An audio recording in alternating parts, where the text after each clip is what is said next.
Hi అండి. ఇది దోశ. ఇదేంది ఇట్లుంది అనుకుంటారా?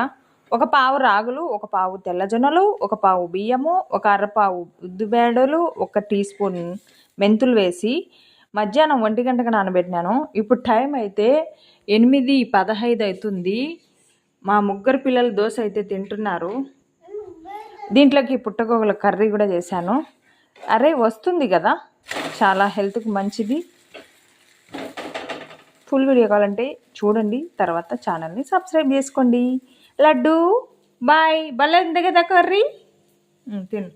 లడ్డుకు జలుబు చేసింది, అందుకోసం ఇప్పుడు దోశ తినాలనిపించింది. అందుకోసం ఇప్పుడే పోసిన. పొద్దున్నే లేట్ అవుతుంది, కానీ చాలా మెత్తగా కూడా ఉంది. చూడండి, గమనించండి.